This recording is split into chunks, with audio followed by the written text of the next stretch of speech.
Well, hello everyone, and welcome to One Civil Law, where as always we try to learn from the misfortunes of others. I'm your host, Uncivil Law, a licensed attorney in Texas, Virginia, and before the United States Supreme Court.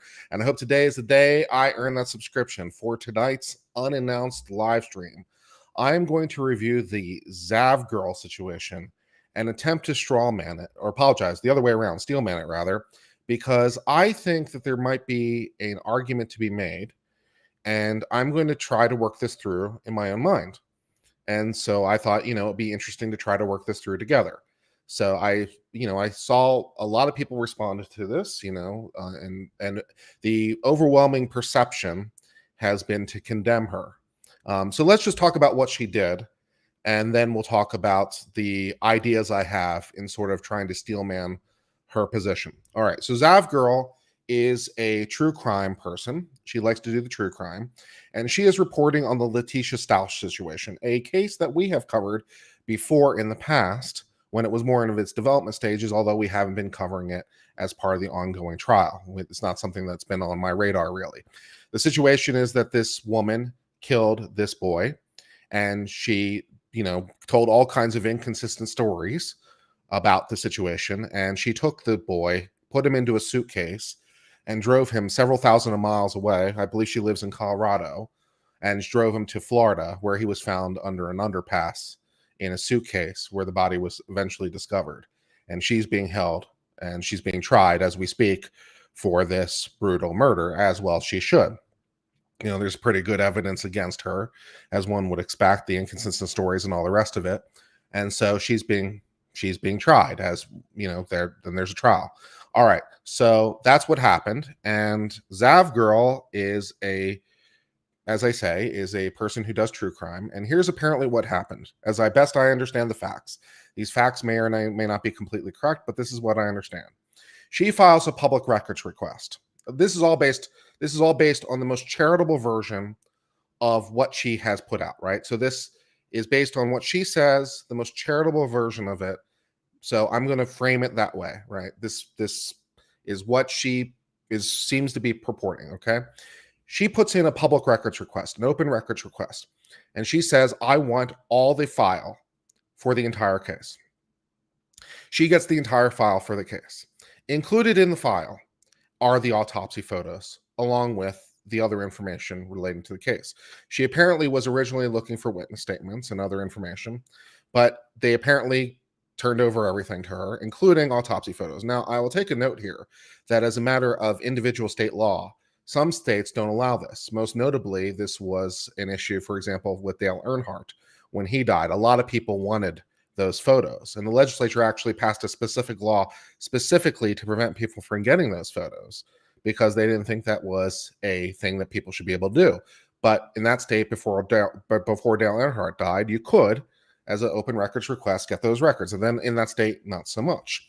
But of course, not every state is necessarily like that in terms of what records it does or does not allow, and when they do or do not release information. For example, it's an ongoing trial. So the fact that they're releasing a lot of this information that might be more, more for the jury's consumption at this point in the public is a little bit interesting. But it's the state choice. It's the state choice in terms of what they allow.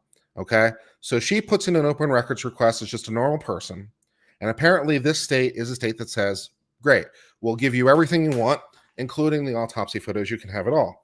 Okay, so the first thing that's of note here is that this is not private information, right? So I did see that, for example, in Moist Critical's evaluation of the thing. This is not private information.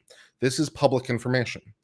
She got it, at least according to her, from the government. The government gave it to her. Anyone could apparently get it. So it is not private information. It is public information in this particular state. Again, this may not be available in every state, but apparently it is in this state. Okay.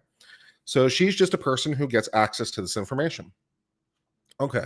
My second piece of understanding of the situation is that she had to pay about $1,700 in expenses for these public records. That sounds very logical. When you put in an open records request, you have to provide money for the request. And this is determined a lot of different ways, but usually it's by page count, right? And they'll give you an estimate of how much it's going to cost to produce the records. It's for the time in searching and collecting, and if you're going to do redactions, redacting the record for all the time that it costs, right? So if you do an open records request from pretty much anybody, it's going to cost money. There are exceptions to that, but that's the thing, right? And for example, when we use Pacer, to get federal court records, Pacer says the first $30 every quarter is free. So if you want less than $30, they'll give it to you for free. But if you want more than that, they'll charge you. So and also, for example, when the records were got from the Johnny Depp case, as part of that information was released for all that stuff, that had to be paid for, and it was paid for in advance. Someone raised money to get the money together to put together the funds, but it wasn't free, right? So they paid money to get access to the request. In that case of Johnny Depp, it was payment in advance. If you join my GoFundMe and give me enough money, I'll get the records and then I'll release them to anybody who wants them. Apparently, in this situation, she didn't ask for the money in advance. She asked for money on the back end, right? So she says, I've incurred $1,700 worth of cost, and I'd like to recoup some of that expenditure. All right. So that makes sense, right? Because it's like other people might want this. So on some level, first of all, what she's doing, I don't think is illegal, right?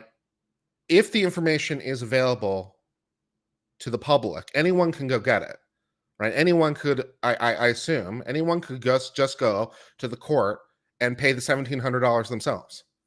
So the information is available for sale, it seems, to anybody. And she says, okay, I'll make it to you available for less. I'll make it to you available for a part of it. And also, I'm providing an additional benefit because I'm not just providing the raw information. I'm providing the information synced up. So as part of the medical examiner's testimony, I am providing the images that he's discussing on the stand while he's discussing on the stand, so that there's correlation between the two. And I've also invested my own labor in that to do that together. So there's a case to be made there, it seems to me, that she is doing it. Yes, she can write it off as a business expense and not sell the photos. You're absolutely correct. Patty, you're correct that she can write it off as a business expense. But writing something off doesn't make it $0, and writing it off just means you don't have to pay taxes on it. So it's basically like pre-tax money. So she would still be out. I'm not going to do the math, but she'd be still out, a substantial amount of money, even if she wrote it off. So writing it off doesn't mean it's free. It just means you don't have to pay tax on that money. So that's effectively it. But yeah. States that have Marsy's laws, it's illegal to publish juvenile photos. Well, I'm assuming that this is not a state that has Marsy's law. If it is, then, fine. But then why are the photos being offered, right? So, let's just talk about the relevant. She says she paid $400 for everything. Okay, well, still, then the underlying point is still valid. If she paid $400 rather than $1,700, if I got the number wrong, the underlying point is still valid. She put out an expenditure, and she wants to offer it for less in order to get recoupment of the expenditure. Plus, she invested her own labor into it. So, yeah. She was sentenced to life in prison already? Okay, fine. I haven't been following the Letitia Starts trial. So then that makes sense why the state has made it available, because since the trial is over, the sensitivity concerns with respect to the trial are over. So it makes sense that since the trial is no longer ongoing, that the information would be available to the public as part of the full court record. So that makes sense. Yeah, that makes sense. It was gross. Okay. Well, then we get into a line drawing problem about exactly what is gross and what's not exactly. What exactly is gross in the situation, I suppose, is a reasonable question. Is it gross to request the records? I mean, again, this is a state that apparently makes them available to anyone who wants them. So whether it's gross or not, it's public information. They may not be to your liking, but they're available records. Yeah. So, okay, if it's $400, then fine. Let's say it's $400. Yeah. Let's say it's $400. That's fine. It doesn't really change my analysis very much.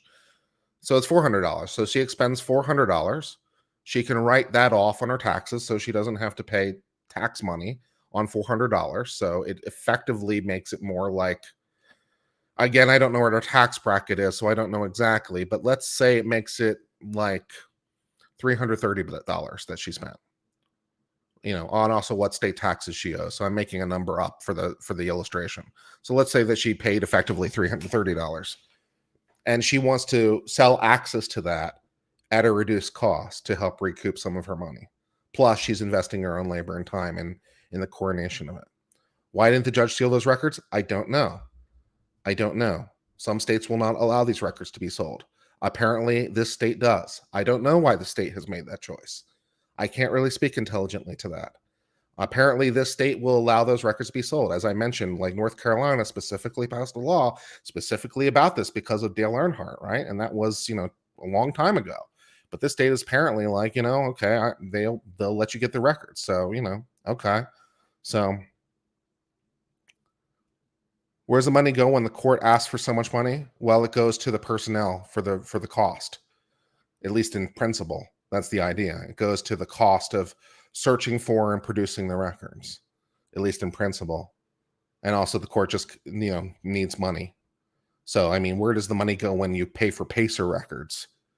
At least in principle, it's supposed to go to making PACER better. Well, how much that's true is a whole other set of discussions, but at least in principle, the money is supposed to go for the staff time and collecting and serving the records. And it's a flat fee based on like page, on the idea that it's relatively complexity. So, yeah. Yeah. So Colorado, yeah. So Dale Earnhardt law was Florida, not North Carolina. Very well. Then I stand corrected. Florida, not North Carolina. I apologize for the error.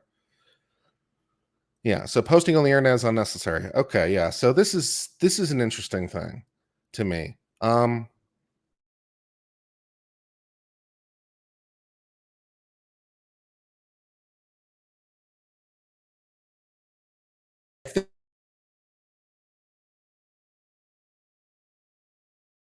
That already been publicly displayed, because again, courts are different about this. Some courts don't allow it to be displayed. If this court allowed it to be displayed as part of the hearing, then that's the court's call. And so she's just presenting information that's already in the public sphere anyway. So if that's true, then it's, and she's just representing the information. YouTube creators blocked the pics that were shown. Well, that's an interesting issue. It goes to the interesting issue about what should be provided or not. I mean, this channel also does a lot of legal commentary and a lot of legal discussion, and we also watch trials. So if we were watching this trial, then I would have probably presented the information as it was being presented by the court, because that is part of the information on which we are basing our analysis. When we do a legal trial, or at least when we've done legal trials up to this point, we've made no effort to censor the information from the legal trials that the court doesn't feel necessary to censor. And if the court feels it necessary to censor for their own sensibilities, then fine. But at least to my knowledge, there's never been a law tuber who's made any attempt to censor a trial beyond what the court itself has already required. So if we had been covering this trial, then we probably would have put the broadcast up, and with a suitable disclaimer or something. But we would have been providing legal analysis and commentary on the trial. So what exactly would be the issue? The court blurred or cropped when televised. Okay. Did the court blur them, or did the TV blur them? So who was blurring them? Was Law and Crime blurring them, or was the court blurring them? Who was making that decision? So if the court blurred or cropped when televised, was it the court, or was it Law and Crime, or whoever was broadcasting it, that made that decision? If the court made the decision that it's available to be broadcast, and Law and Crime made the decision for their own sensibilities not to broadcast it, then someone else can make a different decision, presumably.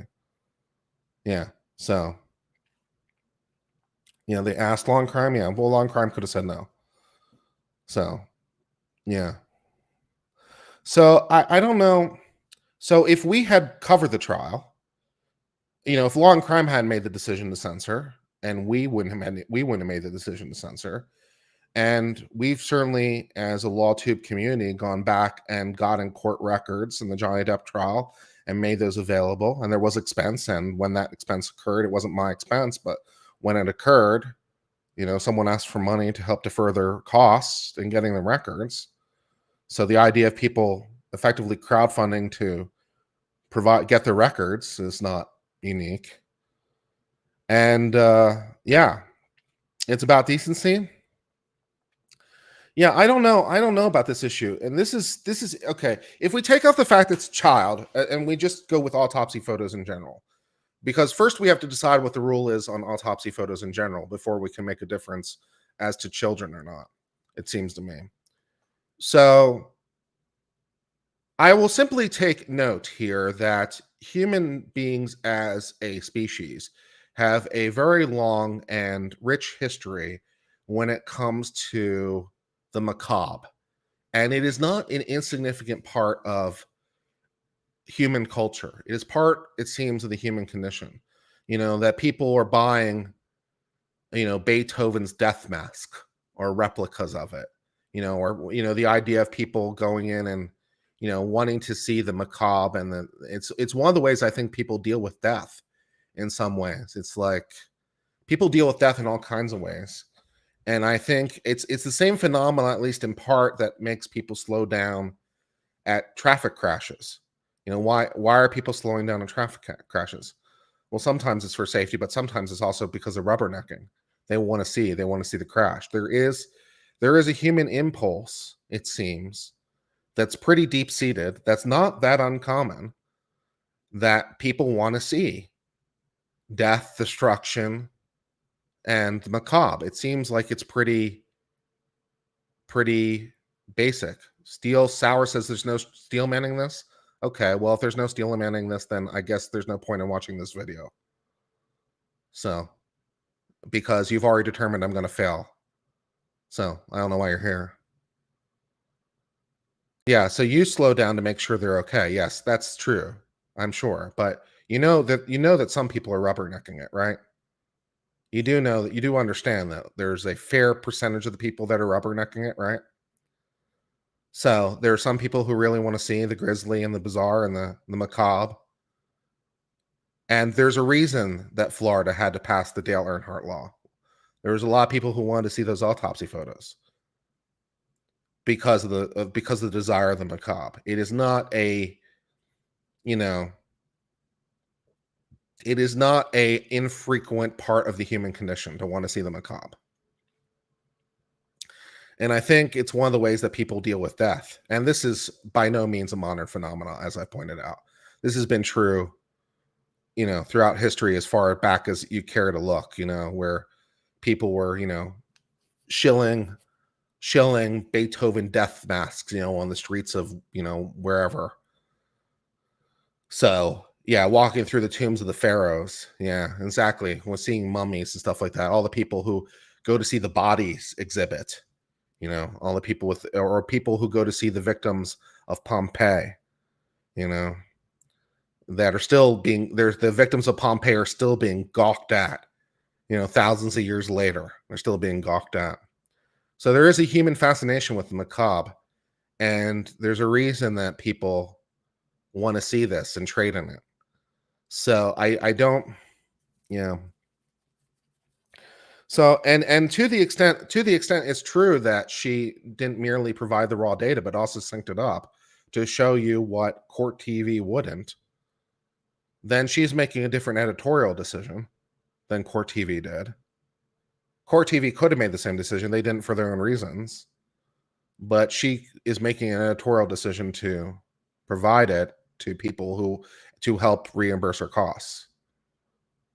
Yeah. So I think, torture museums and erotic museums too, maybe. Yeah, there's a lot of there's a lot of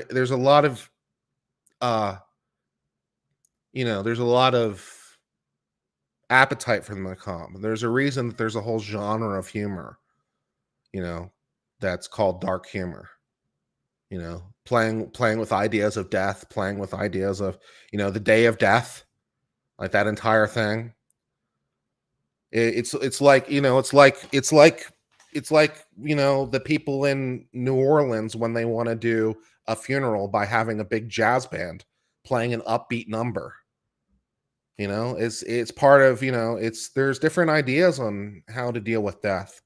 And some people want to deal with it in a really sort of serious, refined way with the, you know, the black veils and crying in a graveyard. And then there's these people over here in New Orleans who are like, let's have a goddamn party about it.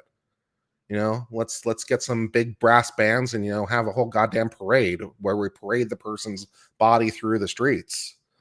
So I think there's a lot of ways that people react to death that are perhaps part of the human condition. Dead kids isn't dark humor? Well, okay, that's your opinion. Why?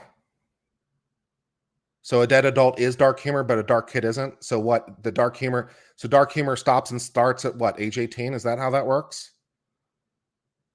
And if not, what is the line? When is it okay? Yeah, dark humor by its nature is slightly subversive. So I'd ask when it's ever okay, but dark humor by its nature is kind of not ever okay. That's kind of part of the point of it. It's always subversive. Yeah. She made a video that included the autopsy photos and the coroner's testimony. Yes, that's my understanding. Yeah. So she made a different editorial decision than Court TV did, and she did at least in part to help recoup costs. It's never okay. Okay, well, then you seem to have a difference of opinion with a lot of people in the human condition, as I pointed out. And this isn't a recent phenomenon. So you're of the view that it's never okay. Well, then okay, then you know, then you don't think that dark humor is ever okay. All right. And you don't think that, you know, the macabre um flirting with the macabre and levity and all that is acceptable with death. And that's an opinion, but some people seem to be of a different view. $5 from Snazzy Trinket says Zav tries to pass herself off as a victim advocate. And in my opinion, should re-victimize the victim and family. In my opinion, kids should be off limits. So the line's at 18. Seems a little arbitrary, but okay. People are making fun of the dead children's genitals. Again, when it comes to dark humor, people make fun of, you know, again, and this has been pointed out before, especially people who deal with this all the time. You know, the cops, you know, talk to a war veteran. You know, talk to a war veteran sometime who's actually seen some combat. See if you can find one that trusts you enough to tell you some of the jokes that they tell amongst themselves. You know, talk. You probably don't want to know what some of the doctors are saying the moment after they tell the family that their loved one is dead. You probably don't want to know what some of those doctors are telling other doctors and other nurses or police officers or firefighters or EMS. You probably don't want to know some of the jokes they tell and some of the photos that they occasionally share with each other.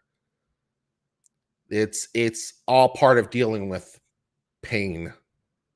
And you know, it's really interesting when those become exposed to the public, because every once in a while those will become exposed and you'll find out about what the EMS or the police officers or the firefighters or the cops or the soldiers and the kind of images they're sharing and the kind of jokes they're telling.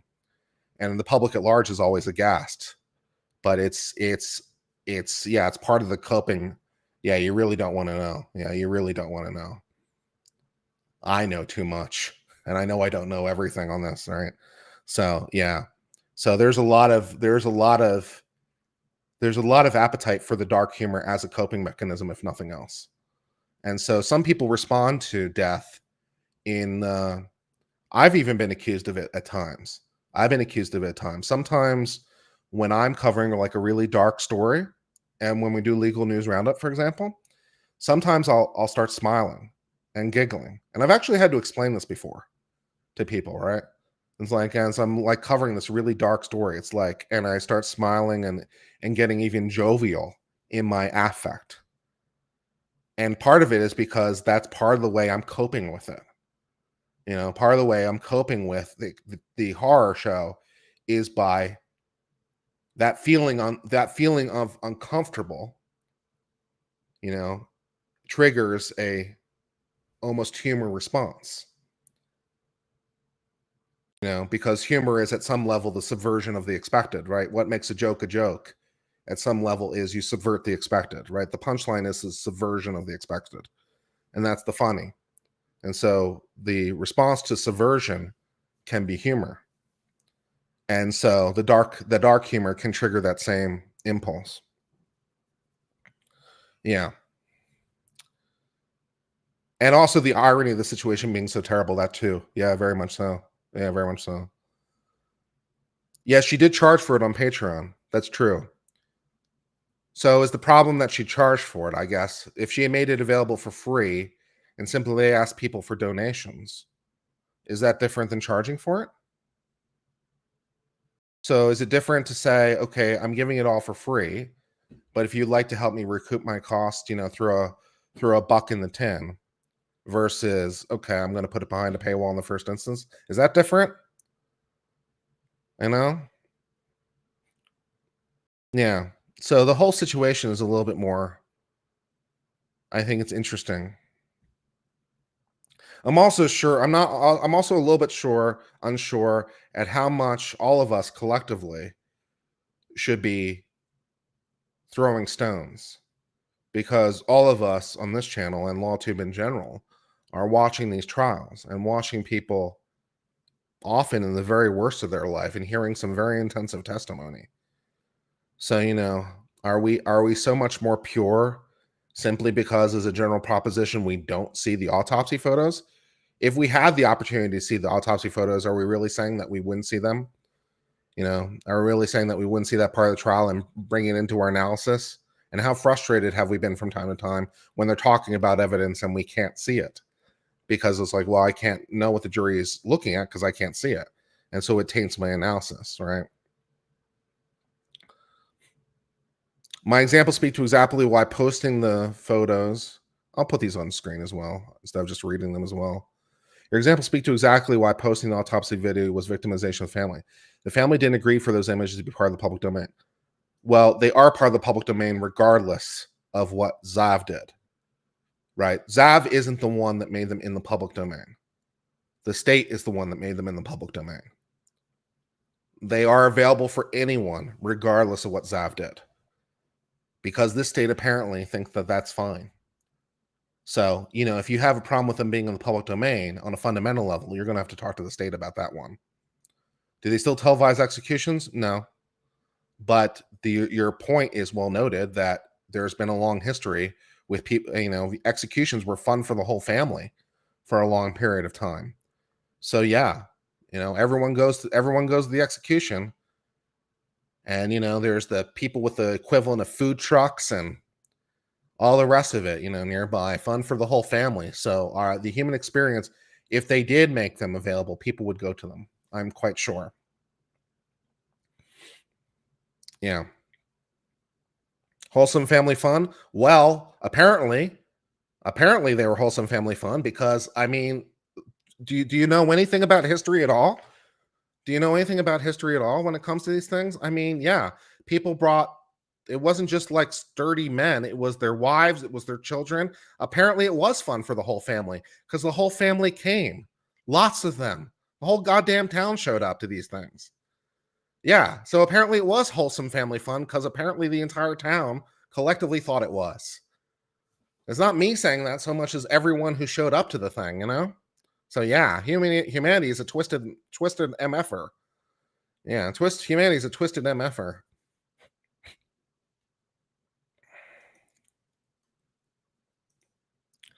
Hempland said Zav Girl exploited the whole case after it was over. She already streamed the trial. She had many videos where she enhanced audio and video. Yeah, but why is that bad? Right? Not for nothing, but when we stream trials, we often have problems with the audio. A lot. And so we try to go to some effort to try to make the audio better so it can be listened to. So you guys frequently ask me repeatedly, can you make the audio any better? And I try constantly to make the audio better. And if I could make the video better, I would do that too. So, yeah.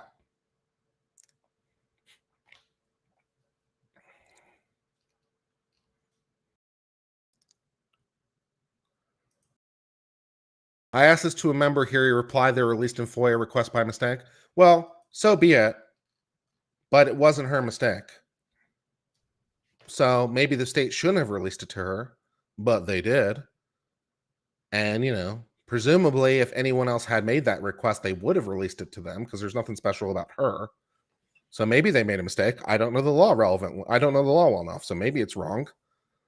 But I can't see where she, once it's been available to her, she has the ability to make it available to other people. So, you know,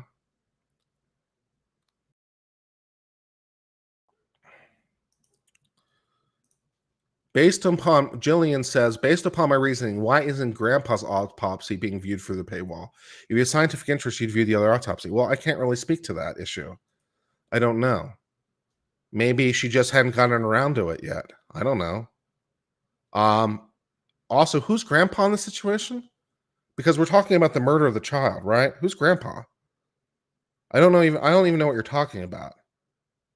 Was there another death? Was there another dead body somewhere in the case? I wasn't aware of a second dead body. So, are you talking about a different case, or I don't know even what you're talking about. So you'll have to clarify that one for me.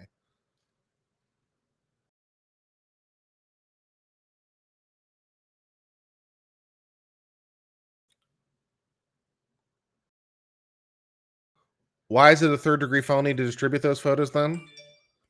I can't speak to that issue. I don't know that it is. I don't know that it is for her. She was provided them by public, so I can't speak to that issue. I haven't looked at the relevant statute, so I'm not going to take a position on the criminality at this time.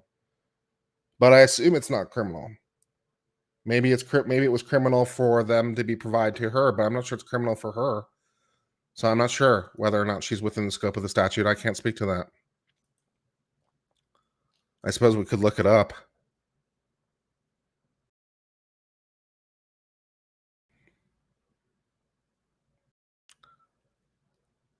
I don't know whether it's criminal.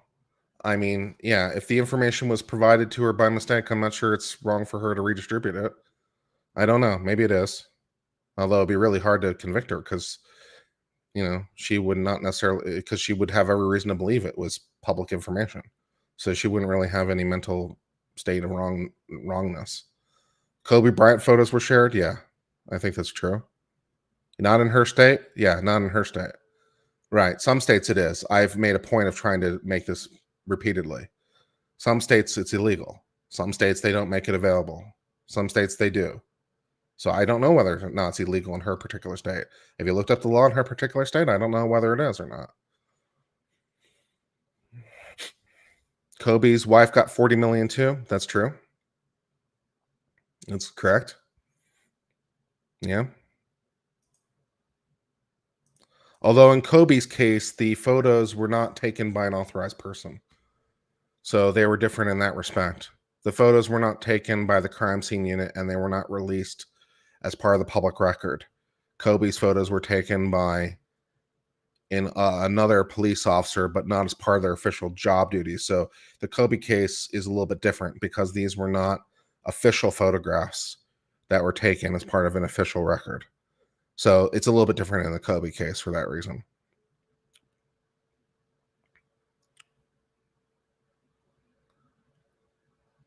Yeah, in California it's illegal and the cops share them with each other. Yeah, that may very well be true. That may very well be true. The restrictions on release for state officials, that's probably true. Yeah, it was the first responders who took it. Yeah, I don't know if it was strictly speaking the first responders, but it was some police officer who was not tasked with the job. It was an unofficial thing, which is the problem, right? It was unofficial. These are official photographs, as far as I'm aware. So the analysis is a little bit different for that reason. And these were official photos that were officially taken and officially part of the evidentiary record and officially part of the case and provided to her and so forth and so on. So the factual basis is a little different. When is the cop's photo not official? When it's not part of their job function. That would be why, right? When a cop is not doing something as part of their job function because it's not part of their job, that would be when it's not official. Right. Because cops can act outside of their responsibilities, in which case they're not protected by things like qualified immunity because they're not acting within the scope of their job. So, yeah, that happens.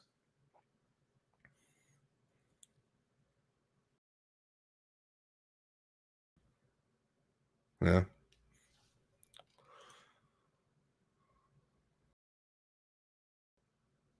Yeah. Oh, yeah. So,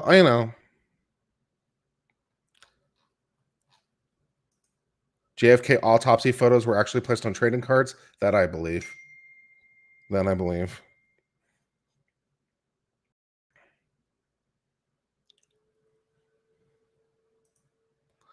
The video and audio she was releasing after the trial, speaking of, are things we didn't hear or see on the trial as the public for the most part. Well, be that as it may, but assuming that they're part of the public record, whether they're presented at the trial or not is kind of neither here nor there. Just because something is available to be presented doesn't mean it is presented, and also doesn't mean it's not part of the public record, right? The government collects a whole bunch of evidence, as does the defense for that matter, and they don't necessarily present everything to the jury. So whether or not they present it to the jury and whether or not it's part of the public record is, of course, different. So if she wants to provide more than was provided at trial, then okay. It's 2023. Yeah, Witchin says it's 2023. We should be better by now. I don't know, man. This seems to go pretty deep. I think this is part of the human condition, for better or worse. I think humanity's been like this for a long time. I think humanity has always had a very interesting taste with the dark and the macabre. I think it's part of people's coping mechanisms. I think some people don't want to see that stuff. Some people want to for whatever reason. Some people enjoy rubbernecking at a wreck. Some people want to see that stuff. There's some sort of inherent thing in the human condition to see death.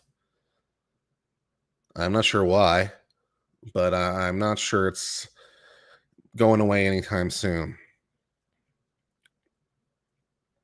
This is very true legally, of course. Yeah. Go Fun says mere nudity is not CP. That is correct. It is not. Among other things, for it to be CP, it has to appeal to the prurient interest. And that actually, in that context, is the legally correct word. By the way, I often use the word prurient as a substitute for other words. But in this particular context, prurient is the legally correct word. So yeah, it is not CP. The nature of the photo has to appeal to the prurient interest, which is to say, it has to be sexually evocative. So mere nudity does not qualify, because if it did, then every father who took a picture of their newborn baby being washed in the kitchen sink would be guilty of CP, and that'd be really, really stupid. So no.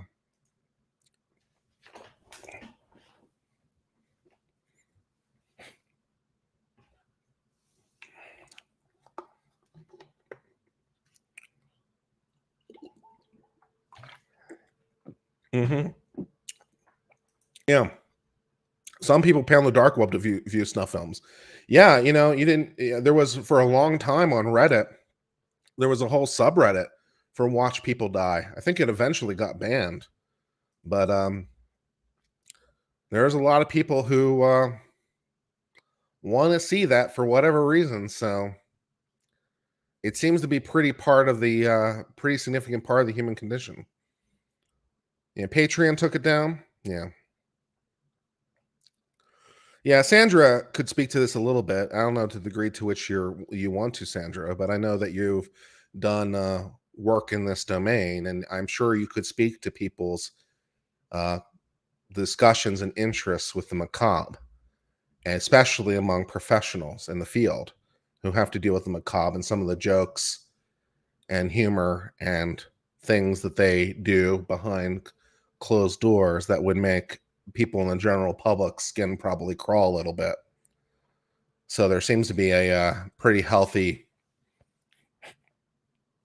appetite for some of that stuff.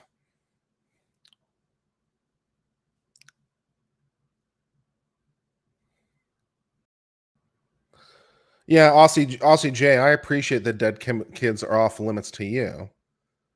But if you like dark humor in general, then where you draw the line is, and some people want to push it further. And it's like, can you really draw a firm moral line, I suppose, on some level? Can you really I understand that you don't have the taste for it, but we're looking for like a moral harm, right? We're looking for a moral wrong because there's been a claim that she's evil, right? This has been the claim that she's evil. So we're looking for it to be a moral line. So if you accept the premise that people have an attitude for it in general, but it's wrong for kids, is that a moral line? And if so, what is the nature of the moral line? I suppose would be a reasonable question. You know?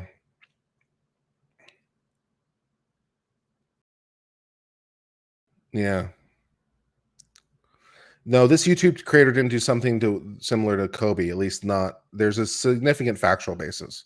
These are official photos that were taken officially as part of the official record that the state apparently provided to her as part of an open records request, because that's the way the state runs that way.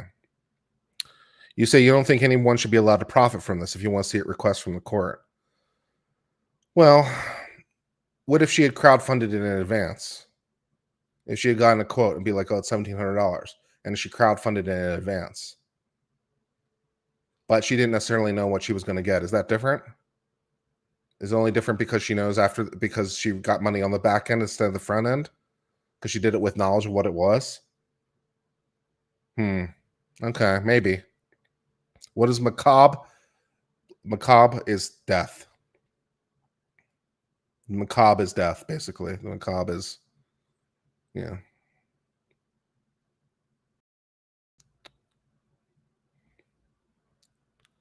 Pierre Trago says in Florida these are prohibited. Yes, that's correct. They may be prohibited in some states. This is correct. This state apparently they're not. This state apparently thinks that they are part of the public record. So, okay. What does macabre mean? Well, Google it, my friend. You have Google, look it up.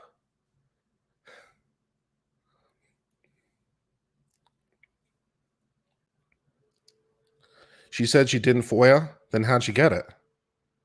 She may not have FOIA'd, strictly speaking, but she filed a request. She asked for the information, so call it whatever you want. Did she fill out an official Freedom of Information Act request? Probably not, because these are court records, and typically FOIA doesn't govern the courts. Typically FOIA only governs executive agencies. So yeah, strictly speaking, this is probably not FOIA because this is the court. Okay, so yeah, strictly speaking, it's probably not FOIA. She asked for the records in another way. Okay, we'll call them FOIA. Okay, just between you and me to make it simpler.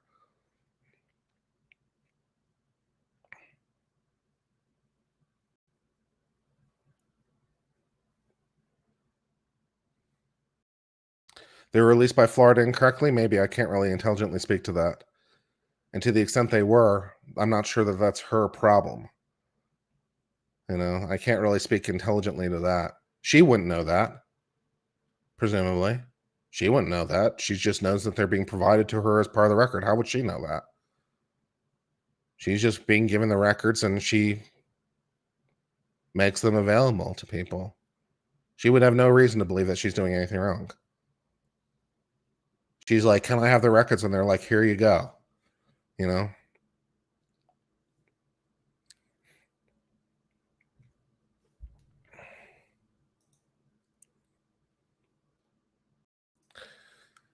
Macabre, yeah.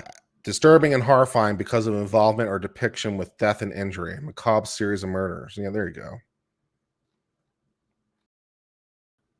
They were released from Colorado. The autopsy was done in Florida. There you go. There you go. Okay. So the records were produced by Florida. Florida law prohibits them, but they're part of the Colorado case file, and Colorado doesn't. So there you go. So now it's legal again, because now they're no longer just Florida records. Now they're Colorado records because they're in Colorado's file, and Colorado's like, okay, we'll make them public. So unless you want to accuse Colorado of breaking Florida law, which doesn't make much sense because Colorado, of course, is a separate sovereign, and I'm not sure that's possible. Yeah, so they came out of Colorado. That makes sense. The case is in Colorado. That makes sense. Yeah. So Florida did the autopsy because the body was found in Florida. So the body was found in Florida because it was found under an underpass in Florida. So Florida did the autopsy because, of course, they did. Florida law protects those records. The records, of course, then went to Colorado for the Colorado case. Colorado doesn't protect the records, so they're available to the public again. So Florida's not so happy about it, but Colorado's over here like, we don't care. And you can't punish someone. You can't punish them because they got it from Colorado. They didn't even break Florida's law. This isn't. Yeah, they didn't even break Florida's law. It has nothing to do with Florida anymore. This is governed by Colorado law. Welcome to federalism, and federalism in you. Can you request records of a case that's still ongoing? In this particular case, it seems like the case is over. And to the underlying question of can you, I don't know. I don't know if you can or not. It would be up to the state. Don't you know whether they're ever available? Again, it's all state specific. So can you ever get the records? Can you get them at this time or that time? Can you do this or that? I don't know. Ask the state.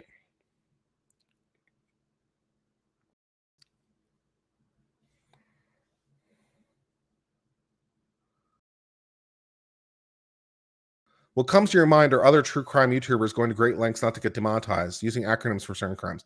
Yeah, don't I know it? That's one of the reasons we use Purient a lot to try to get around the censors. They use stock photos telling details in the case. Well, fair enough. But because YouTube doesn't like it, I don't think should necessarily be the moral. I don't think YouTube should necessarily be the moral arbiter. So because YouTube doesn't like it, I'm not sure it really gets you that far, except insofar as you're trying to avoid being whacked around by YouTube. But it was through Patreon, and Patreon apparently doesn't like it. But that's between her and Patreon. As to that, and I'm not sure whether or not Patreon really has a problem with it in principle, or whether or not they're just upset about the story and they want to avoid the bad PR. So I don't know which of those universes we're in. Thank you, Sandra, for the. I read Colorado law and it says minor autopsies cannot be released to the general public. I don't know what to tell you. I'm not an expert on Colorado law.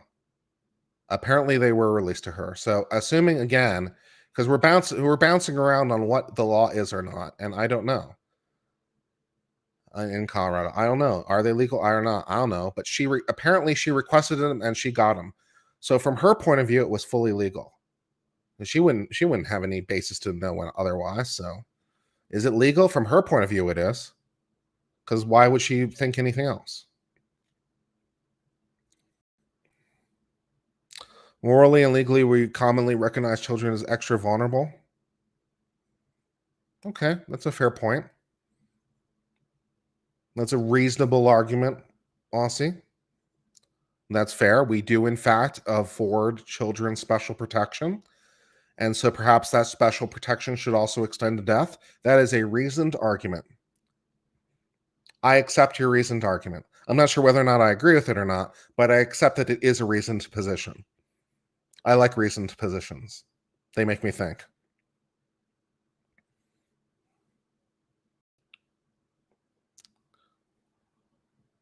I'm not going to look up the law right now in Colorado. I'm not going to look it up for the simple reason that I don't know. Okay, I guess I am looking it up. Fuck it. All right, fine. Hold on, I'll look it up. I'm doing this right now on the fly. Hold on.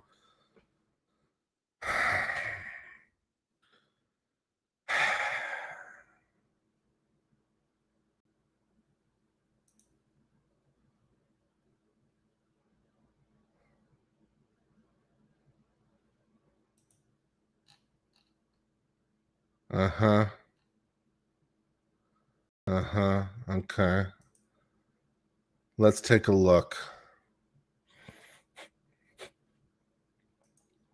As we try to understand Colorado law on the fly.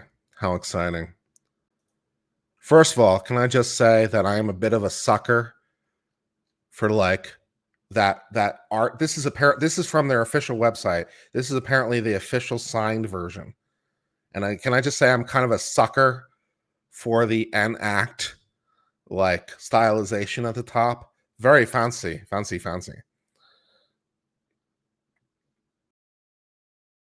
Do dead people still have constitutional rights? Probably not. Why?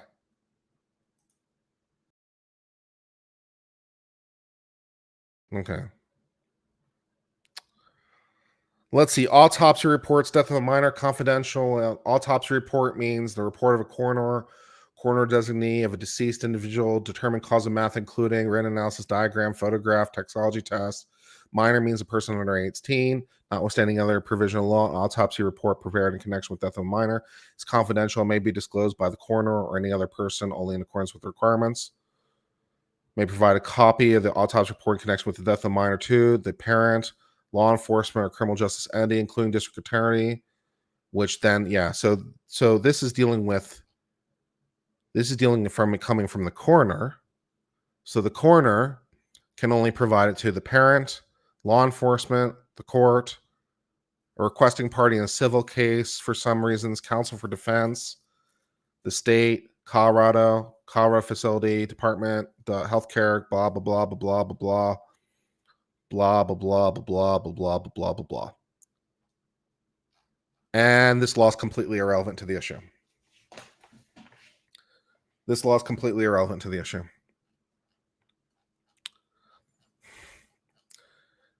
So you'll have to try again. This law is completely irrelevant to the issue. This law deals with the coroner or his or her designee may only provide a copy of the report prepared in connection with the death certificate of the minor too. So unless she got it from the coroner, this law is irrelevant. This law only deals with what the coroner can do. Also, strictly speaking, this law is irrelevant because the coroner is not a coroner of the state. So it's doubly irrelevant.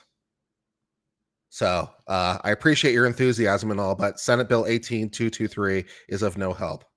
So no. The governor of Colorado vetoed the bill. No, he didn't. Or when the law notwithstanding, it's signed. It's signed. I'm looking at it. 6/01/2018 signed act PDF. It's signed.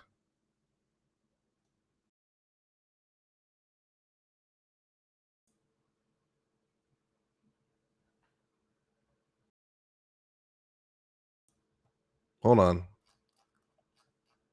Yeah, it's signed. Oh, it's vetoed. Oh, he vetoed it. Oh, never mind. Oh, okay. Oh, never mind. Oh, yeah, he vetoed it. Oh, well, then it's very irrelevant. Okay, sorry. Yeah, so the law doesn't exist. Okay. So, yeah, that law's very so first of all, yeah, so the law wouldn't apply because it only applies to the coroner. This isn't the coroner of the state, and also it's not the law. So, no. So this is none of those things. So not so much. Whoops. Yeah, not so much. Is it legal? Well, at least yeah, it's look, this isn't totally my fault. I just like to take note for the record so that we think that Uncivil isn't a complete idiot. All right. I just like to take notice here, okay? It's from their page, right? Now, I give you it says introduced past did not become law. But it says right here under versions, it says signed act. Okay, it says signed act, and I, Uncivil, interpreted signed act as, oh, the governor signed it. This is the version that became law, not he signed it to veto it. Bad Colorado leading me down the primrose path. Bad Colorado.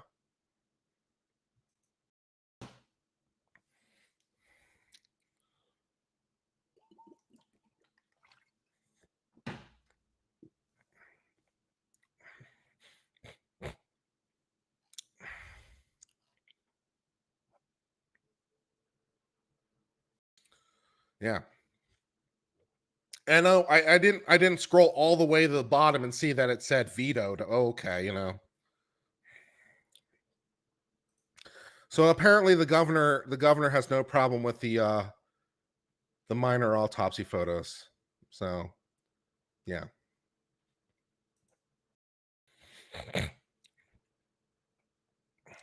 Yeah, the photos were included in the case file, which she requested, right? So from her point of view, she wouldn't know the difference. Yeah, from her point of view, she wouldn't know the difference. Nerd Report over here is just like completely. I was watching Nerd Report earlier, and Nerd Report was just completely like bashing this. And Charlie from Moist Critical was bashing the shit out of this, and other people have been bashing the shit out of this, and I'm like, yeah, I don't know. Why did we ever give governor the veto power? Separation of power? Well, for the same reason the president has veto power, I guess. And same reason that technically speaking, the king has veto power. I don't know. We thought it was a good idea.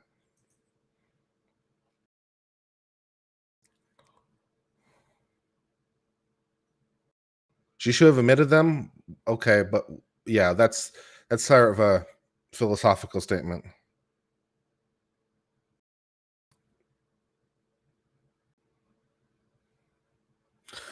So yeah, I might be the sole voice here trying to steelman this woman because this woman is getting destroyed. And I'm not sure if it's necessarily fair.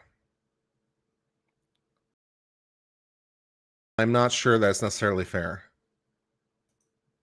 She was provided the records as part of a records request, whether we call it FOIA or not.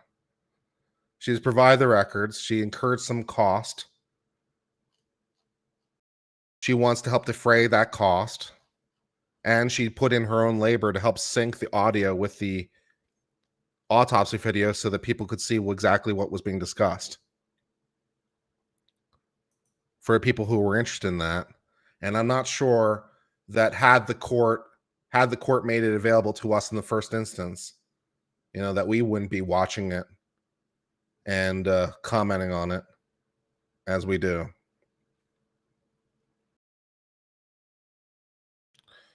So I'm not saying she didn't do nothing wrong, but I'm saying I think it's more philosophically complicated than some people are giving credit for. Plus, as I pointed out, there is a strong human tendency to want to see death.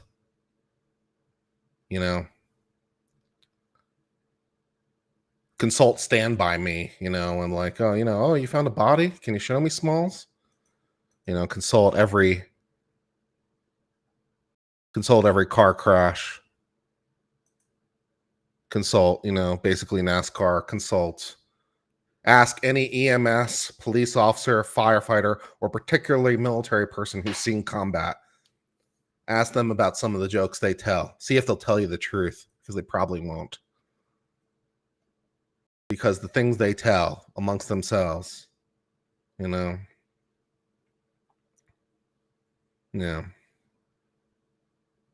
I only know part of it, and it's a lot. It's a lot.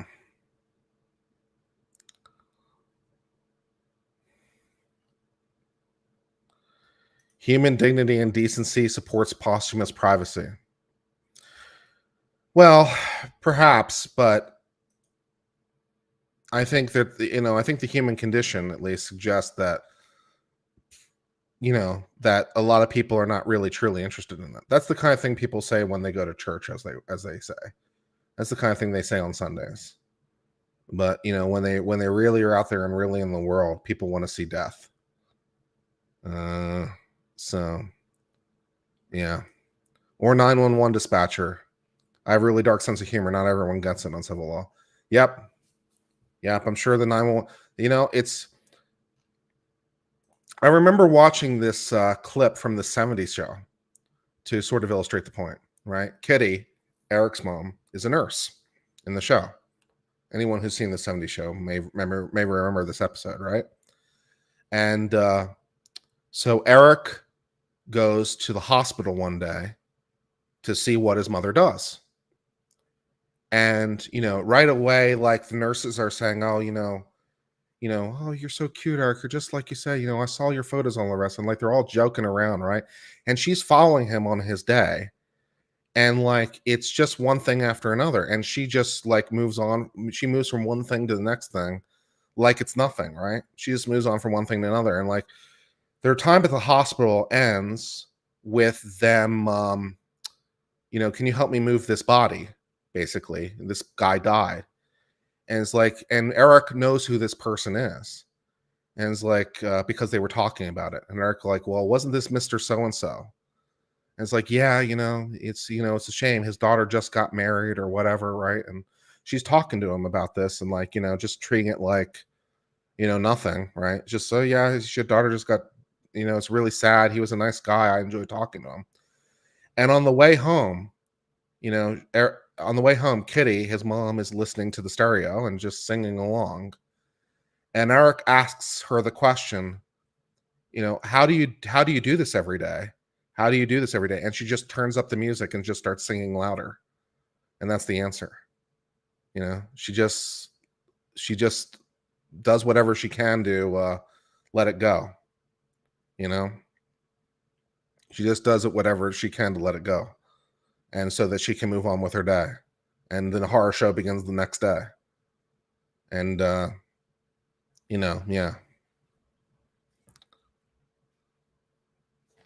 Yeah, Zav didn't do this for humor. I didn't say she was doing it for humor. I was trying to point out that like people I think you missed the point, or I didn't adequately explain my point. My point wasn't that Zav was doing it for humor. My point is that people have a fascination with the macabre, and that people deal with the macabre in all kinds of ways. Some people joke about it. Some people sing their heart out to songs over the radio. Some people tell jokes.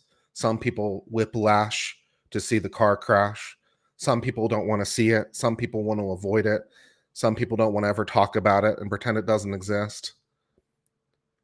So I wasn't trying to make the claim that she was doing it for humor. I was trying to make the claim that what she was doing was part of the human condition.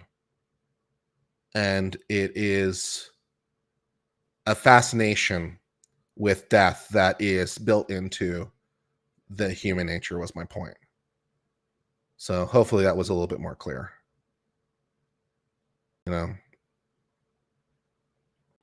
Yeah.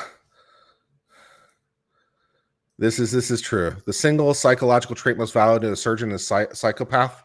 Yeah. Yeah, there's really hard positions. Yeah, there's a lot of CEOs that are psychopaths too.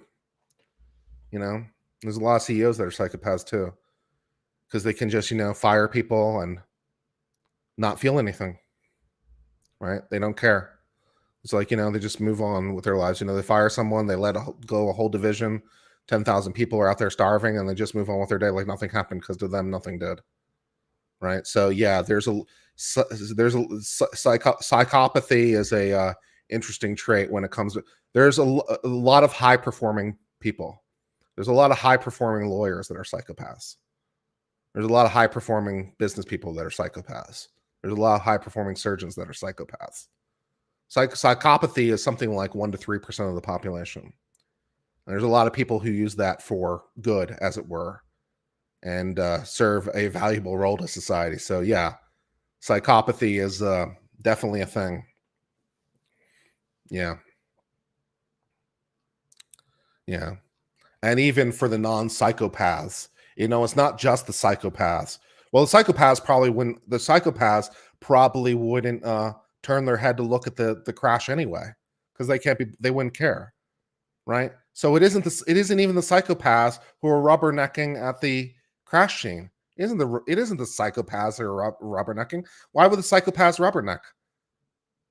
They don't feel anything. Why would they don't care? They're probably frustrated, if anything, that the traffic is slow. They're not the ones causing the traffic. So it's the normies that are feeling something, that want to see death. It's not the psychopaths. It's you. It's you that wants to see death. You know, it's the normies. It's part of the normal human condition. Yeah.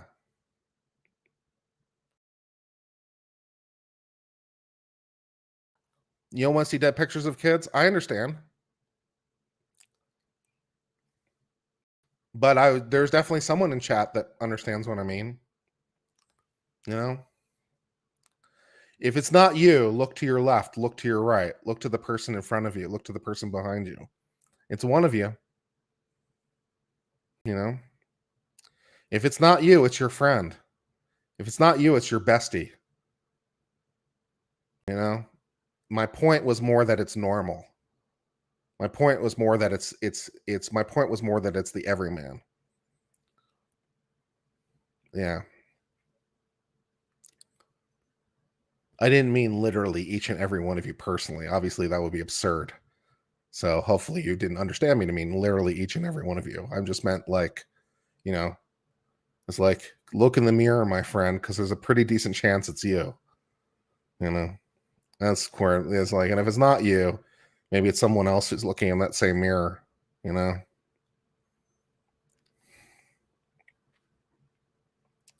Yeah.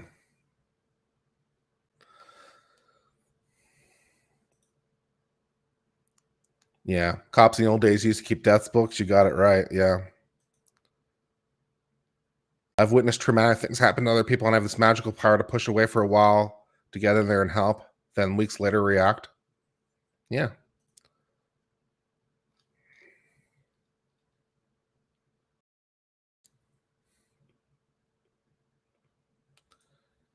I don't quite know where this comment's coming from. I'm not quite sure how we got into the realm of child sacrifice, but in case I needed to be clear, I do not believe that child sacrifice is good. Also, I don't believe that there's generally a desire among humans to child sacrifice, although, of course, that's been part of culture as well. Although I don't believe the everyman has a latent desire to sacrifice children. So while it has been part of human practice, I don't think the child sacrifice is part of the latent human condition. I don't think there's people walking around every day who'd be like, geez, I really wish I could sacrifice a child today. I don't think that's part of the latent human condition, so I'm not quite sure. Yeah. That was a response to a question? Oh, okay. Sorry. Yeah, sorry. My bad. My bad. I was like, yeah, I don't think that's quite on point, but all right. Sometimes who we're talking to can get troubling. People think you're a terrible person if you can detach from others' emotions. Yes, I don't know. Yeah, well, our ability to have sympathy and empathy for other people, of course, differs from person to people. Some people are colder than others. So I'm not sure it's necessarily the correct proposition that everyone who's colder than you is a bad person. Right? Some people feel what other people feel really intensely. Some people feel what other people feel in a very intellectual way. Um, some people feel it in a very emotional way. And then there's a whole bunch of variability, and then we get to the point where people don't feel anything, and we call them psychopaths, and sometimes we call them doctor or lawyer or president. You know, because that can be a very valuable trait for those kinds of careers. In some ways, it's admirable because you can just remain focused. So, and it's it's a pretty significant part of the population, 1 to 3%. So, it's 1 out of 50 people. So, there's a lot of psychopaths. There's a lot of psychopaths walking around. And some of them are just normal people. They just what's another one that'll blow people's minds is that some people don't have the ability to form images in their mind because people don't believe that.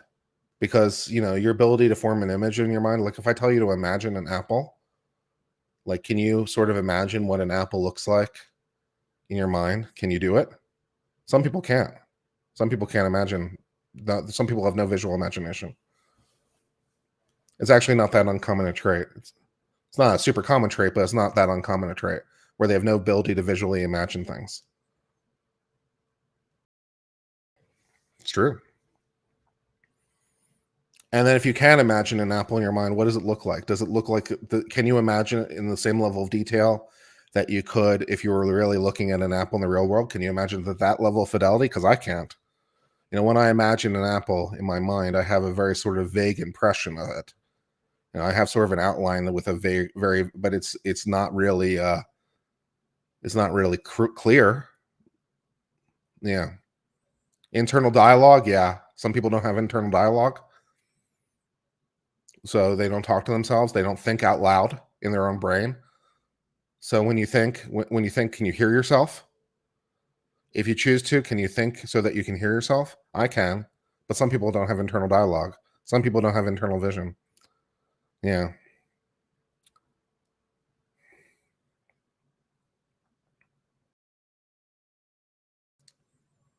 Yeah. So some people lack that ability.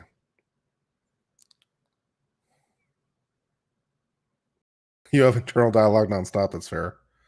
Yeah. And then some people think, and then you get into people who think with images or words. And so which one do you default to? That's another trait that's really interesting. So I default to thinking in words. So if you ask me to think about something, I default to thinking in words for the most part.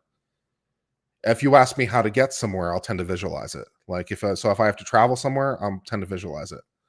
But if you ask me like as my default is thinking in words. But some people think primarily in images. So if you ask someone to think about something, they'll think mostly in images. And some people lack the ability to do one or the other. I'm not sure if there's people who have lack the ability to do both. That'd be interesting. If you had lack the ability to do both, that'd be really interesting. Really interesting person. Sarah C.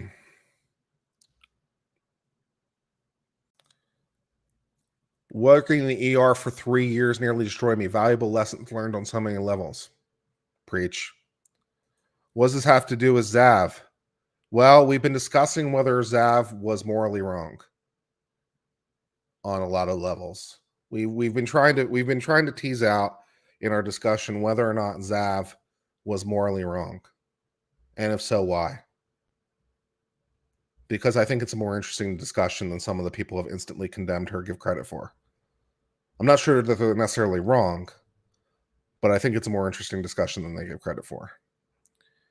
And so, I was watching like Moist Critical and I was watching Nerd Report, and they were just instantly condemning her. Which, I understand the impulse. I get it. But I'm not sure it was correct. And I thought, it'd be interesting to try to like reason this out, in a reasoned logic, and say whether or not she was morally wrong.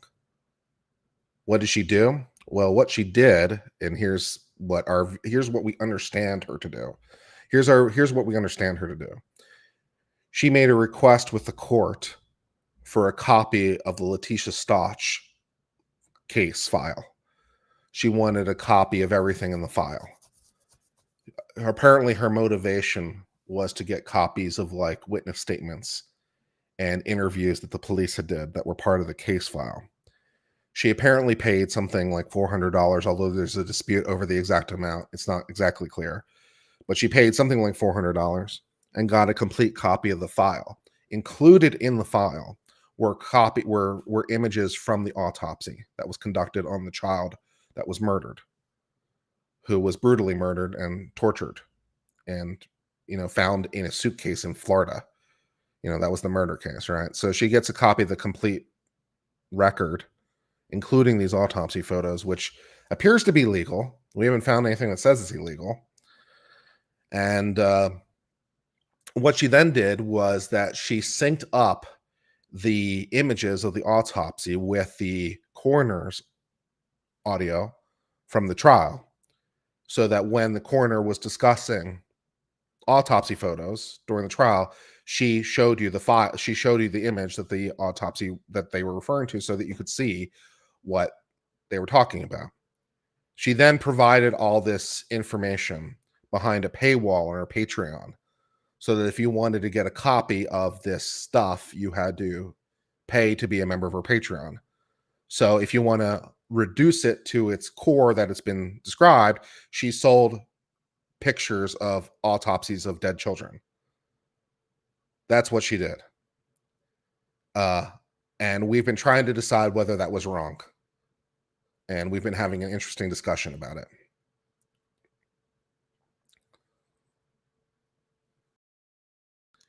Running Bear says that's not entirely true. Well, what if I made a mistake? I'm happy to correct the facts.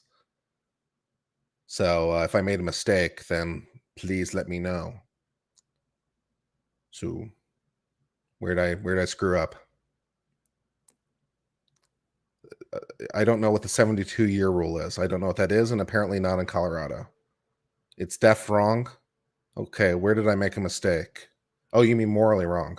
Oh, okay. Well, first of all, let's deal with the facts, and if I made a factual mistake, and then we'll deal with the moral implications. Okay, you didn't hear anything wrong. Okay, good. So yeah, I don't know if it's morally wrong. I was pointing out that the desire to see the macabre is part of a basic human condition that's fairly common. The desire to see dead people, dead images, rubberneck at traffic stops. The fascination with the macabre, fascination with death, is a fairly common trait, and particularly common among people who deal with death a lot.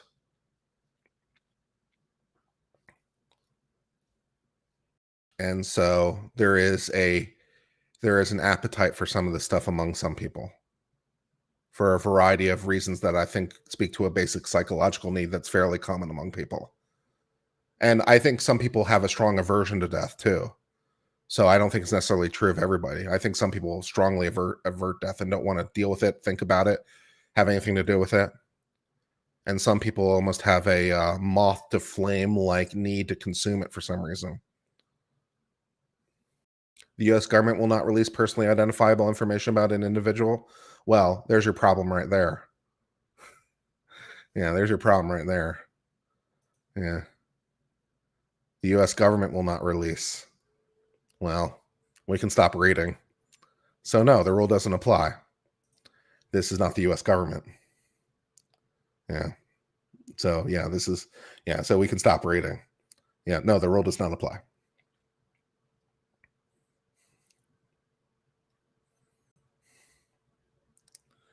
Yeah.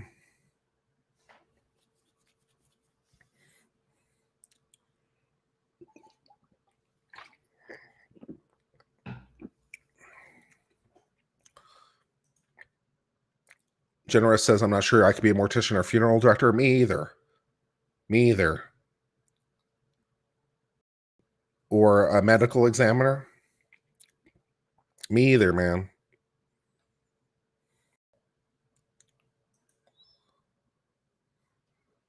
We haven't determined if the people in Colorado screwed up yet. We haven't been able to find a law that prohibits it. There might be one, but we haven't found one yet. We had a suggestion of one, but it was vetoed, so it doesn't count. Am I drinking wine? No, I'm drinking tea. Drinking tea in my water bottle. See? I don't know if you can see it, but it's tea. Beautiful, beautiful tea. Tea is good. How can anyone defend what she did? Well, we've been trying, Jose. We've been trying for all the good it's been doing. Yeah, some people don't think there's any defending her choice, which, fair enough. I'm not going to convince everybody. That's fair. What kind of tea? I believe it's peach. It is peach. It's peach tea. It's crystal light. It's 5 calories a pack. So, but it tastes good. It makes my water taste nice. And so I drink more water, which is good. Also, for dinner tonight, I had a very nice salad, in case people care. I got some nice chicken that was pre-seasoned at the grocery store, some chicken breast, pre-seasoned. And I grilled it on my George Foreman, cut it up, and I had a nice thing of super greens, to which I added some dried cranberries and some shaved almond and some bacon bits and some cheddar cheese, salt, pepper. And then I made my own Italian dressing using those Italian packets you get. And I used a balsamic vinegar with olive oil and the Italian packets and shook that up, put it on the salad. Yum, yum, yum. It was healthy. I did go to my PO box today. Yes, I actually got mail today. I think I have it here. Hold on. I did go to my PO box today. We can do unveiling. I haven't opened my stuff, but I did go to my PO box. Hold on.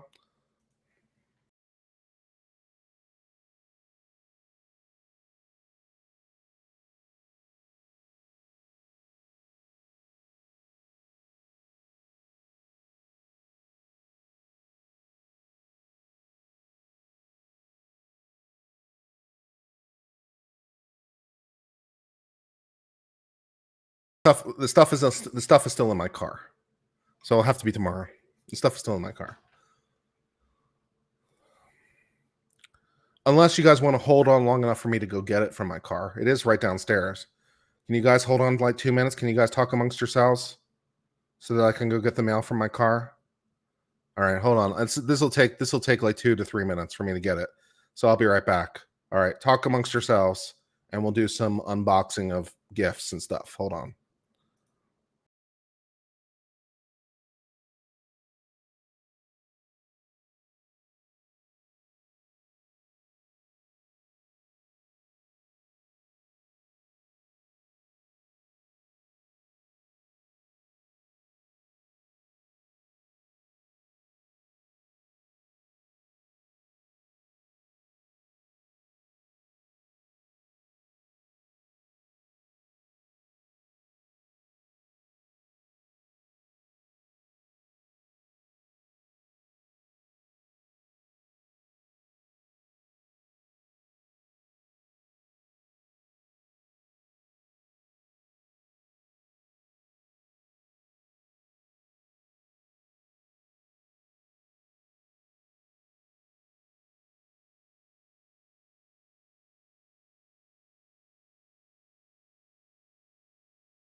All right, I'm back. All right, so I got some stuff. All right. So the first one I have is from Lori, who sent me something from Illinois. And let's see what it has to say. It's a little card. Let's see what the card says.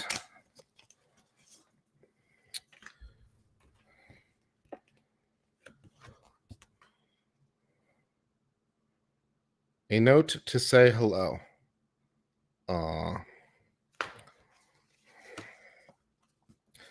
Kurt, just a note to say I like your channel. I sent you a soup cook book, I guess. Yeah, soup cookbook. Enjoy. Thank you. It's very thoughtful. Okay, and then I got another thing. This one is from somewhere. It's international. I can't quite read the postage though. Oh, it's pounds, so I'm guessing it's from Britain. Okay, so I got an envelope from Britain. Oh yeah, customs declaration from Jane in North Lancashire. Okay.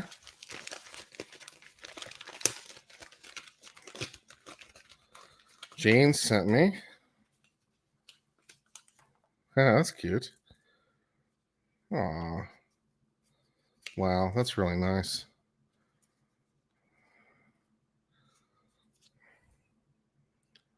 It's a dove. It's a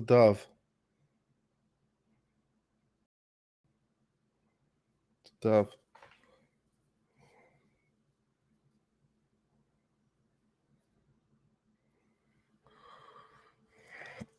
It says to Kurt, a secret McSquirrel was your moderator and friend. Here's something from her funeral to remember her by. From Ian Runkle and Jan Wallace.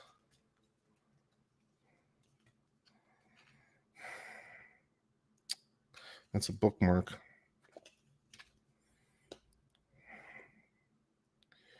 In loving memory. 12th January 1973, 26th April 2023.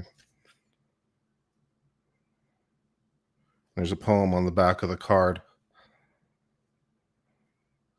Little bird.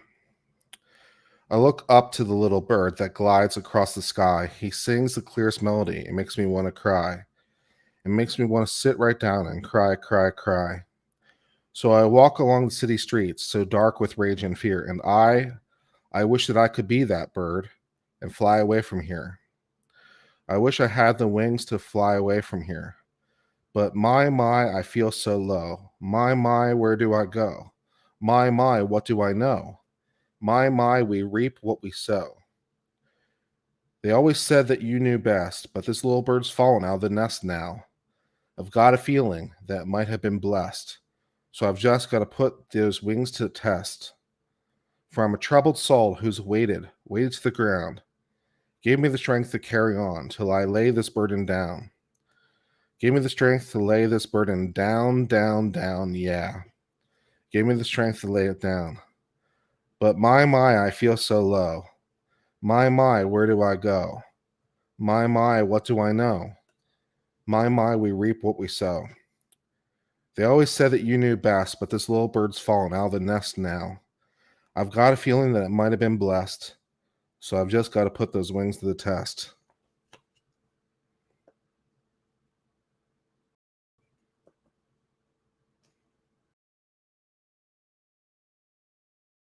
I miss squirrel.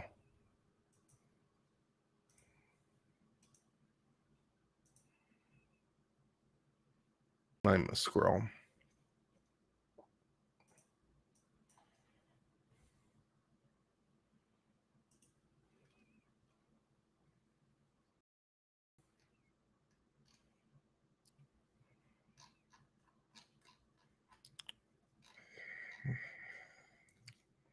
Thank you for the gift.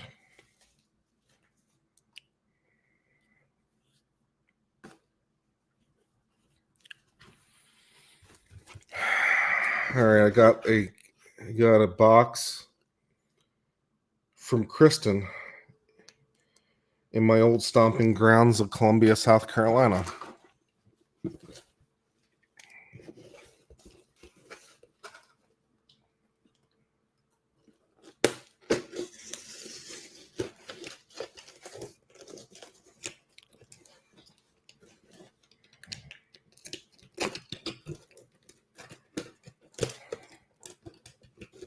I grew up in Columbia.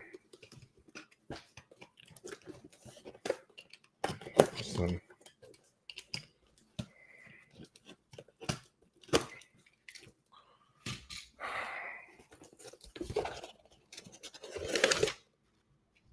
There's a card. It says Kurt. From Kristen. You have personalized cards. That's nice. Hey, Kurt. Kristen M96 here, aka Rob's Robot Creator. I wanted to make you a bee fish for a while, but had to get it in my brain how to do it.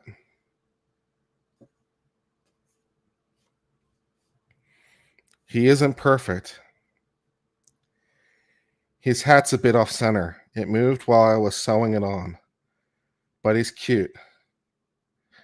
I made him a Clemson-colored hatband too. Hope you enjoy him. From Kristen.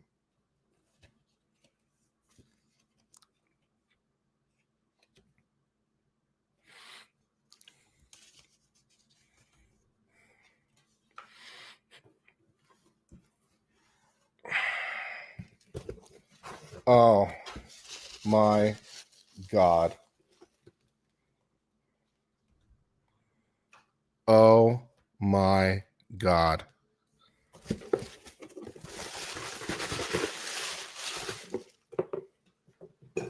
Guys.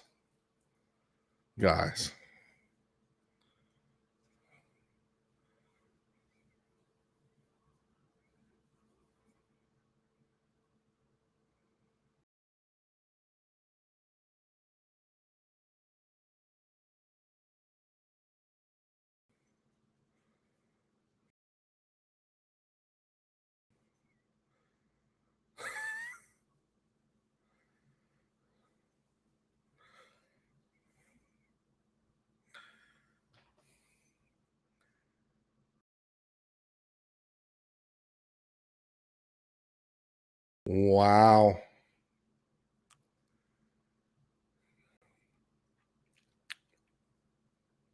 Look at this hat. Look at that little like threading on the hat. It's oh my God, it's orange, purple, and white. Those are Clemson's colors. It's orange, purple, and white. Those are Clemson's colors. Around the sombrero.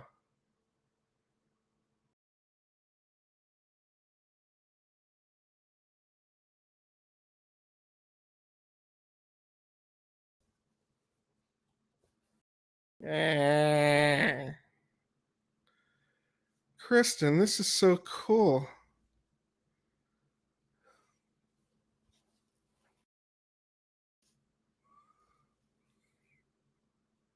Thank you.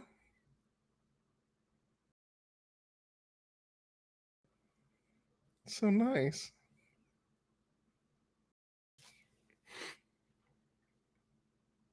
That's so nice. Thank you.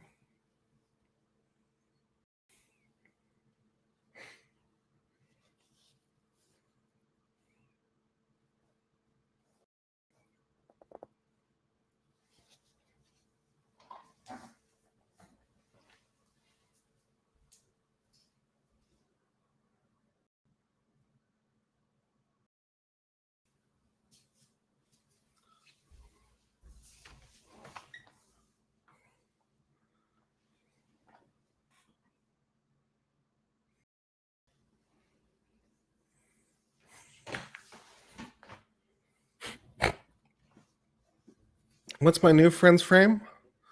Well, I guess I'll call it Kristen. Kristen the bee fish.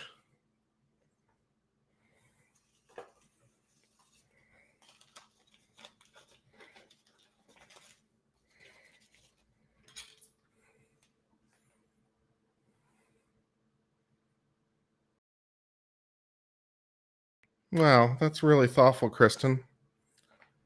Thank you. That's really, really thoughtful.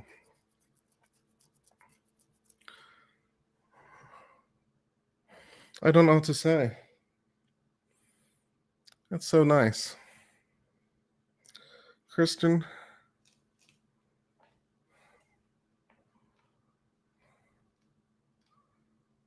Kristen the bee fish.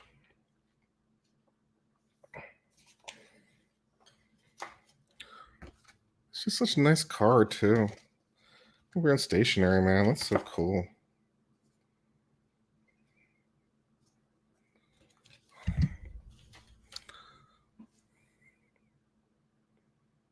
She thought I wouldn't like it? How?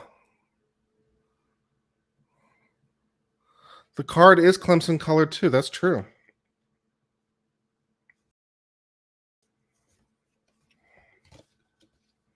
Are you a Clemson grad as well? I assume you didn't make a card just for me. I thought these were standard stationery for you, that you just had them made. Did you make a custom card just for me? Did you make a custom card just for me?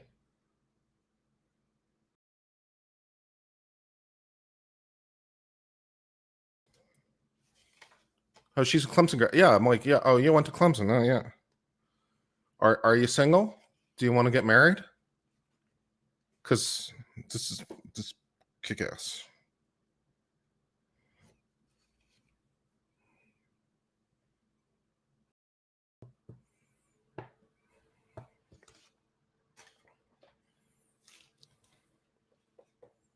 You're old? Not if you're born in 96, you're not. Unless you graduated in 96. Either way, you're not that old.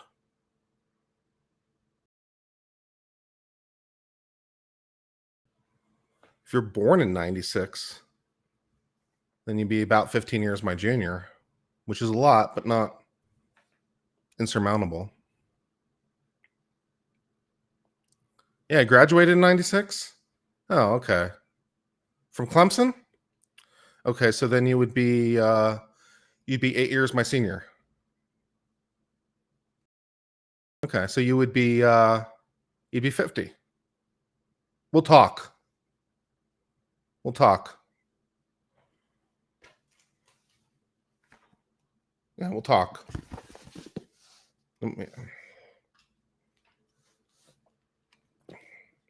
48? Let's see, because yeah, if you graduate in 96, okay, fair enough.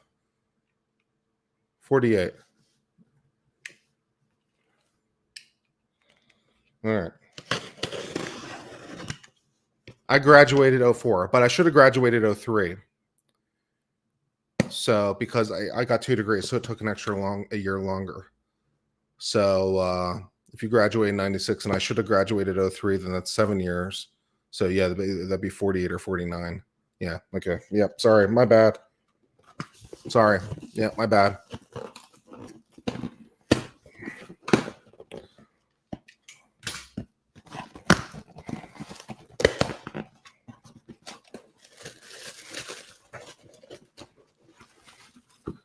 All right. See what else okay, you got to explain this to me though. It took you 6 years to get 2 degrees. Well, I did it in 5. So yeah. Okay. You graduated in 97, you graduated a semester earlier. Okay, cool. So you got to explain to me why you thought that I wouldn't like this. How on what you've got to explain this to me in a way that makes sense. On what possible basis did you think that I wouldn't like it? Because it's pretty awesome. So how on earth did you conclude that I wouldn't like it? Because it's pretty freaking great. Artists feel that way. That's fair. That's fair. As a maker, there's a huge level of self-doubt. That's fair. As an artist in his own right, who expresses self-doubt more than a few occasions on his own channel, I understand. Fair enough. Fair point. I express self-doubt a lot in my own craft. So fair point. Well observed. It kicks ass.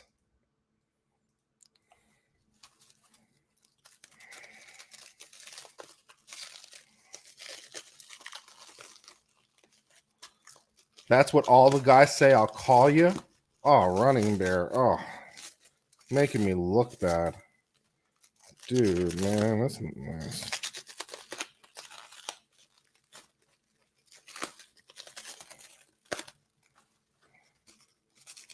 Where'd you live on Clemson campus? Did you live off campus? I lived on campus all the years I was on campus, and I kind of like that for that reason. I suppose I was a little unusual in that domain because I think it's more common for people to live off campus, but I actually lived on campus all 5 years.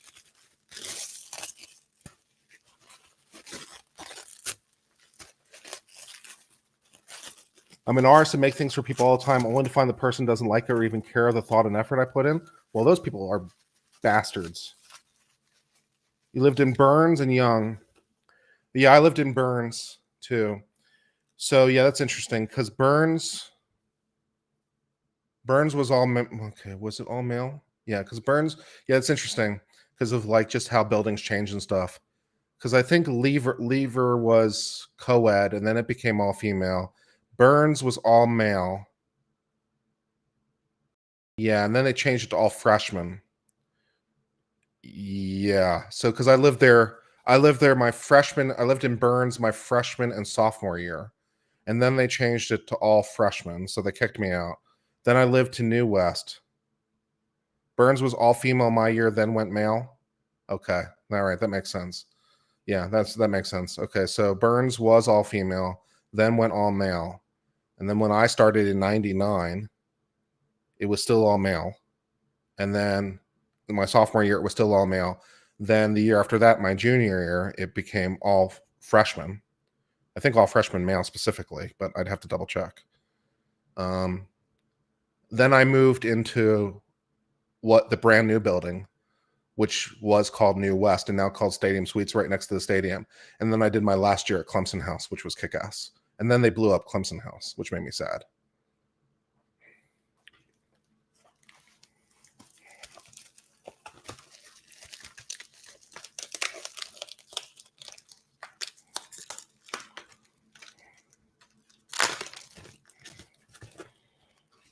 All right. Okay. I'm not sure why a person would be compelled to send me this, but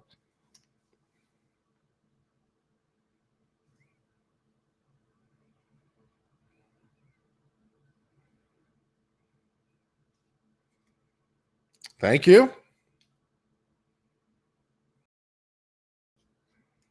for the Vegemite B vitamins for vitality.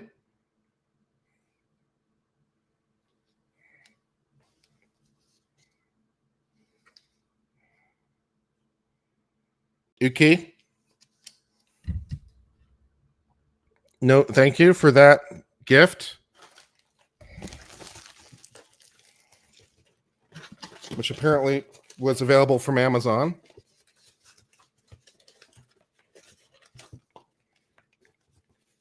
I can send a thank you. And there's a note in here, I think.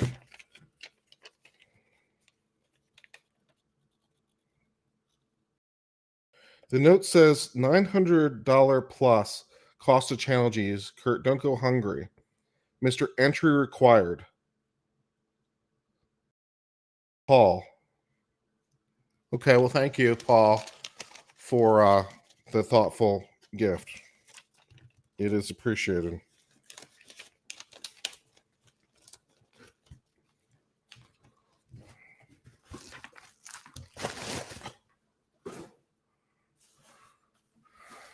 And a book, which is presumably the soup cookbook that was alluded to earlier, from Massachusetts.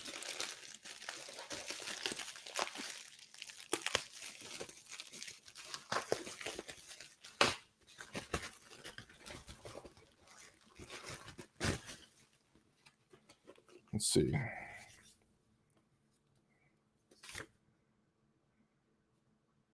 The Big Book of Soup and Stews.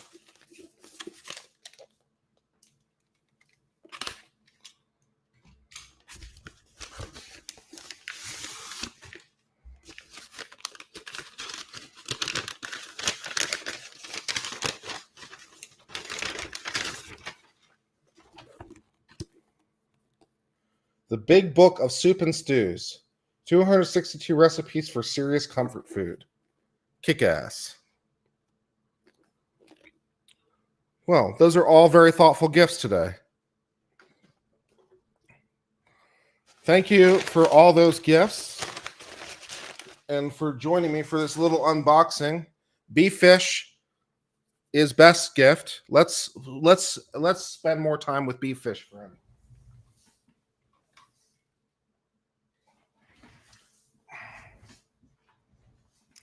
Hey, beef fish friend. Yes, Kurt.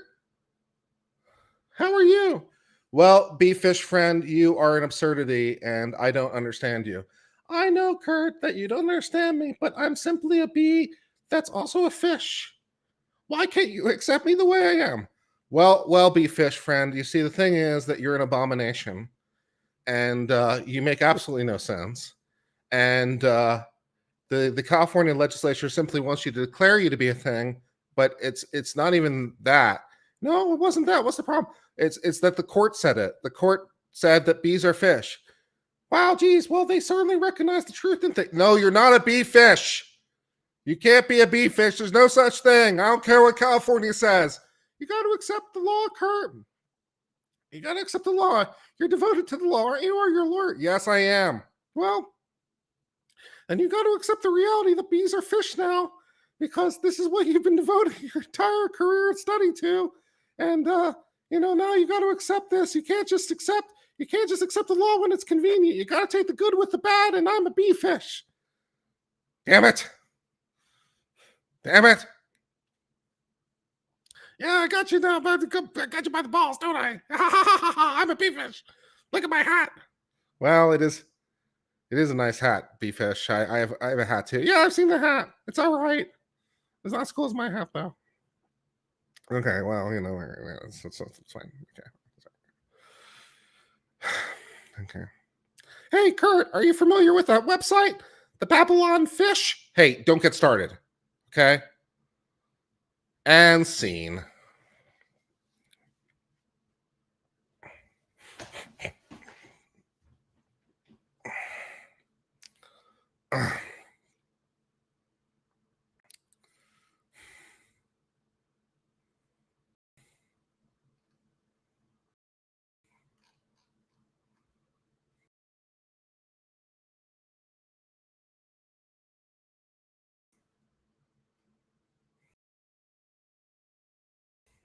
Yeah.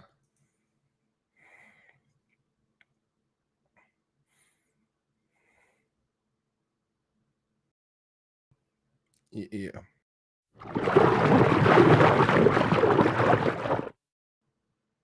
Yeah.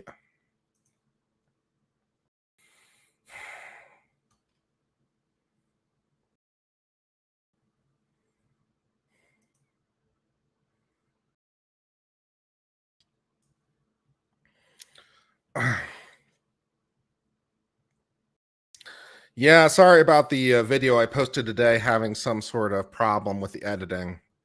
I decided to let it stand as is. So,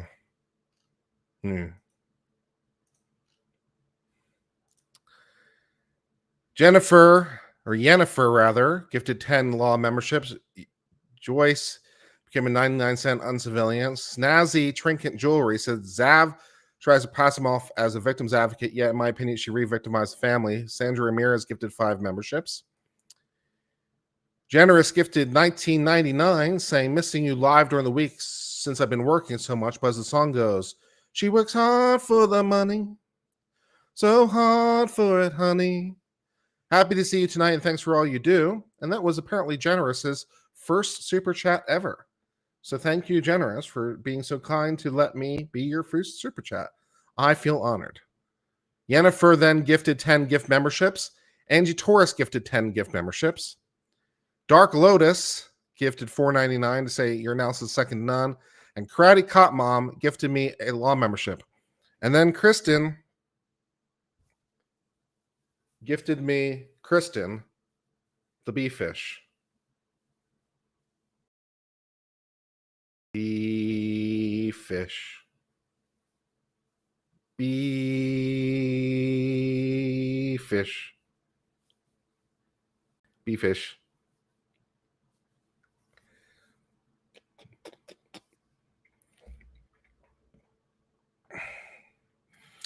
So all is doing well in my world. Yeah.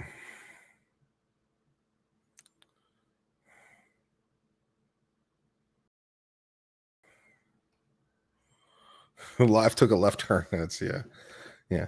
Bee fish has a theme song. Oh, that's been the theme song for a while. I'm surprised it's the first time we've heard about it. Yeah. I need a pet. Yeah. Well, I have Kristen the bee fish.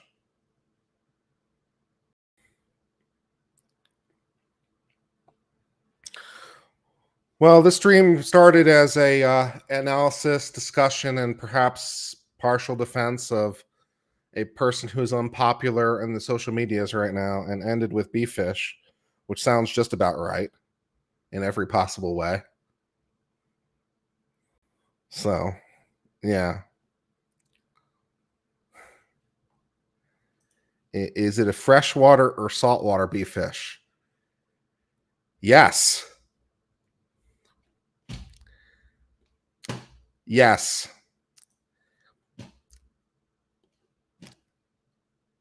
Yeah.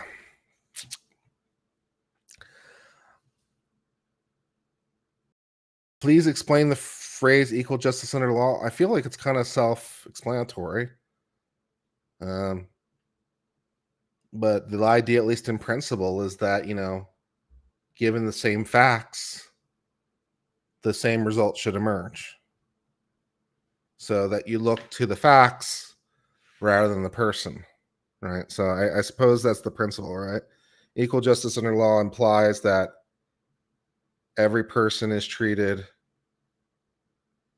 based on the facts that are relevant and ignored as to the facts that are not. The law judges which facts are relevant. We don't use pure personal bias, to judge things. We judge things based on reality. So I don't know what more I can really intelligently say about that. It's just like, and then as to what facts matter will depend on the situation. So because the law is, of course, complicated and deals with a lot of things. So when people are equal or not can depend on the situation. But, as they are equal, then the law should treat them equally. So I don't know if that's helpful or not, but that's all I've got.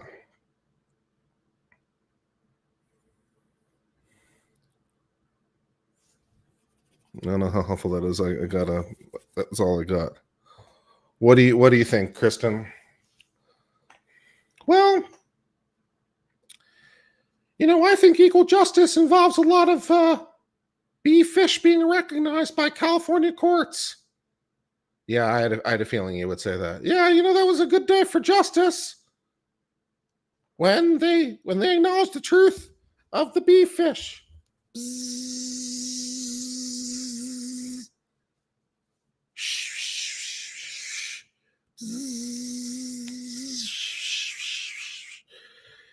Well, I guess that's one way to look at equal justice under law. Thank you, Kristen. You're welcome. Well, with bee fish laying down some uncomfortable truths, I think that brings us to the end of the stream. I've been on civil law. I hope all is well. Until later, my friends. Cheers and goodbye.